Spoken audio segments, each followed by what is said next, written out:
Professor Ram Puniyani ने अपने इस लेख में तालिबान द्वारा महिलाओं की शिक्षा पर प्रतिबंध और हिंदुत्व राष्ट्रवाद की नीतियों के बीच समानताएं उजागर की हैं।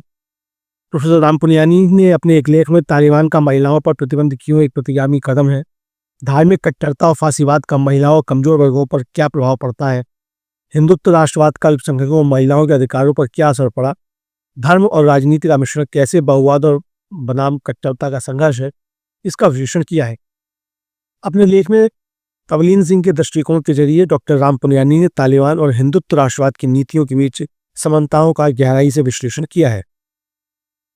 प्रोफेसर राम पुनियानी लिखते हैं कि तवलीन सिंह एक जानी मानी स्तंभ लेखक हैं। गत 8 दिसंबर 2024 को द इंडियन एक्सप्रेस में प्रकाशित उनके कॉलम में उन्होंने अफगानिस्तान में महिलाओं के चिकित्सा विज्ञान पढ़ाने पर प्रतिबंध की चर्चा की है।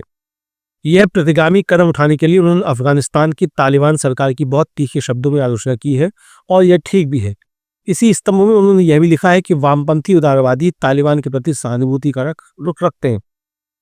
यह कहना मुश्किल है कि उदारवादी वामपंथियों के तालिबान और ईरान जहां के शासकों की भी महिलाओं के बारे में वैसी ही सोच है के प्रति रुख के बारे में तवलीन सिंह की टिप्पणी कितनी सही है।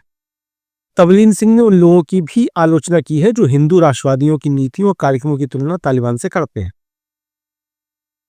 प्रोफेसर राम पुनियानी लिखते हैं कि हिंदू राष्ट्रवादियों और तालिबान की नीतियों और कार्यक्रमों में परिणाम या स्तर का फर्क हो सकता है, मगर दोनों में मूलभूत समानताएं हैं। तालिबान खाड़ी के कई देशों और ईरान के महिलाओं के प्रति दृष्टिकोण एक दूसरे से मिलते जुलते हैं, परंतु एकदम समान नहीं है। बल्कि किन्हीं भी दो देशों की नीतियां एकदम से एक सी नहीं हो सकती, परंतु सैद्धांतिक स्तर पर हम उनमें समानताएं ढूंढ सकते हैं। इन देशों में धार्मिक कट्टरता में बढ़ोतरी की शुरुआत 1980 के दशक में ईरान में अयातुल्लाह खोमैनी के सत्ता में आने के बाद हुई। खोमैनी ने ईरान का सामाजिक राजनीतिक परिदृश्य पूरी तरह से बदल दिया। धार्मिक कट्टरता से आशय क्या है? डॉक्टर राम पुनियानी लिखते हैं कि धार्मिक कट्टरता से आशय चुनिंदा धार्मिक परंपराओं को राज्य की सत्ता का उपयोग कर समाज पर जबरदस्ती लादना। कई बार यह काम सरकार की बजाय वर्चस्वशाली राजनीतिक ताकतों द्वारा किया जाता है। जो परंपराएं लादी जाती हैं वे अक्सर प्रतिगामी, दकियानूसी और दमनकारी होती हैं। इस दमन का शिकार महिलाओं के साथ साथ समाज के अन्य कमजोर वर्ग भी होते हैं। धार्मिक कट्टरता स्वयं को मजबूत करने के लिए हमेशा एक भीतरी या बाहरी दुश्मन की तलाश में रहती है। अधिकांश खाड़ी देशों में निशाने पर महिलाएं हैं। कई देशों में शैतान अमेरिका दुश्मन के रूप में प्रस्तुत किया जाता है। जो भी दुश्मन चुना जाता है, समाज और देश की सारी समस्याओं के लिए उसे ही दोषी ठहरा दिया जाता है। जर्मनी में जन्मे फासीवाद और धार्मिक कट्टरतावाद में यह एक समानता है। जर्मनी में देश की सारी समस्याओं के लिए यहूदियों को जिम्मेदार ठहरा दिया गया और उनके खिलाफ नफरत इस हद तक फैला दी गई कि जर्मनी के लोग यहूदियों के कत्ले आम को नजरअंदाज करने लगे और यह सब केवल सर्वोच्च नेता की सत्ता को मजबूती देने के लिए किया गया था। डॉक्टर राम पुनियानी आगे लिखते हैं कि फासीवाद और धार्मिक कट्टरता में एक समानता है, महिलाओं के प्रति उनका दृष्टिकोण। फासीवादी जर्मनी में कहा जाता था कि महिलाओं की भूमिका रसोई घर, चर्च और बच्चों तक सीमित है। दूसरे देशों में भी धार्मिक कट्टरता महिलाओं पर कुछ इसी तरह के प्रतिबंध लगाता है। वो लिखते हैं कि हिंदू राष्ट्रवादियों के निशाने पर मुसलमान और कुछ समय से ईसाई नहीं है। हमने पिछले कुछ दशकों में सांप्रदायिक हिंसा को भयावह ढंग से बढ़ते देखा है। सांप्रदायिक हिंसा का परिमाण भी बढ़ा है और उसके तौर तरीके अधिक व्यापक और खतरनाक बन गए हैं। पहले अयोध्या में एक मस्जिद को ढहाने का भयावह कृत्य किया गया, उसके बाद जमकर खून खराबा हुआ और अब हर मस्जिद के नीचे मंदिर ढूंढा जा रहा है। इसके अलावा गाय और गौमांस के मुद्दे पर लिंचिंग हो रही है और गौरक्षकों की पूरी एक सेना खड़ी हो चुकी है। जिहाद शब्द का इस्तेमाल मुस्लिम अब अल्पसंख्यकों को निशाना बनाने के लिए किया जा रहा है। लव जिहाद से शुरू होकर कोरोना जिहाद, लैंड जिहाद, यूपीएससी जिहाद आदि की बातें की जा रही हैं।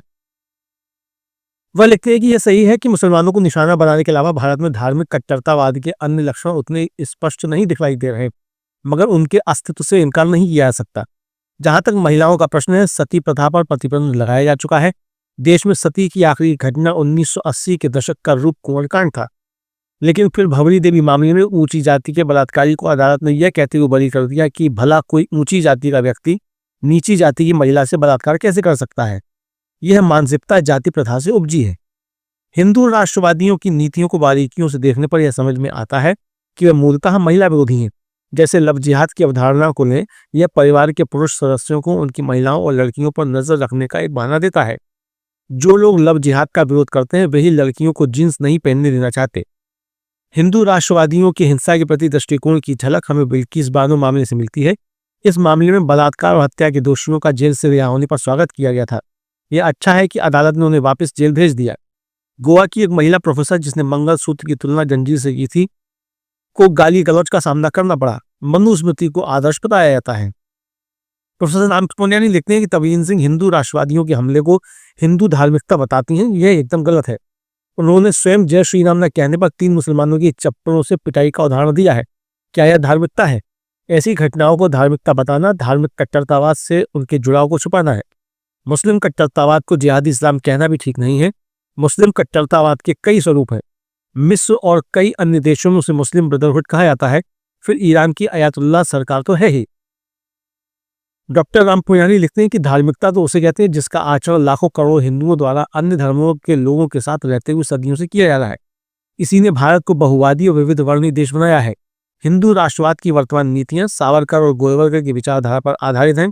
ये दोनों उपनिवेशवाद के खिलाफ संघर्ष से उपजे भारतीय राष्ट्रवाद के कटु विरोधी थे। 20वीं सदी के महानतम हिंदू महात्मा गांधी को बहुवादी भारत का पक्षधर होने की कीमत अपने सीने पर गोलियां खाकर चुकानी पड़ी। तबलीन सिंह इस धार्मिकता से नफरत करती हैं, मगर उन्हें यह समझना चाहिए कि जिहादी इस्लाम और इस्लामिक कट्टरतावाद भी इसी रास्ते से उभरा था। राजनीति को धर्म से जोड़ा जाता है और फिर धर्म के नाम पर राजनीति पूरे समाज को बर्बाद कर देती है। भारत में अभी यही हो रहा है। चाहे वह मस्जिदों पर दावा करना हो, मुसलमानों के घरों पर बुलडोजर चलाना हो, कप्ता त्यागी द्वारा मुस्लिम विद्यार्थियों को पिटवाना हो, या मांसाहारी भोजन स्कूल में लाने के लिए बच्चों को स्टोर बंद करना हो, या फिर मंगलौर में पब से बाहर आ रही लड़कियों की पिटाई लगाना हो, ये सब उसी का नतीजा है जिसे तबलीन सिंह धार्मिकता कहती हैं। अंग्रेजी से रूपांतर अमरीश हरदेनिया। प्रोफेसर राम पुनियानी IIT मुंबई में पढ़ाते थे और 2007 के नेशनल कम्युनिटी हार्मोनी अवार्ड से सम्मानित है। यह उनके निजी विचार हैं। अगर आपने हमारा YouTube चैनल सब्सक्राइब नहीं किया है तो इसको सब्सक्राइब कर लीजिए। ज़्यादा से ज़्यादा इस वीडियो को लाइक और शेयर कीजिए और कमेंट करके अपनी राय बताइए कि प्रोफेसर राम पुनियानी के आलेख पर आपकी क्या राय है। डॉक्टर राम पुनियानी ने जो सवाल उठाए हैं और जिस तरीके से तालिबान और महिलाओं की समानता, हिंदुत्व राष्ट्रवाद, तालिबान और महिलाओं की शिक्षा पर प्रतिबंध, धार्मिक कट्टरता का महिलाओं कमजोर वर्गों पर प्रभाव, हिंदुत्व राष्ट्रवाद और तालिबान की समानताएं, इस पर जो उन्होंने चर्चा की है, इस पर उनके विश्लेषण पर आपकी क्या राय है, ये कमेंट में अवश्य बताइए। धन्यवाद।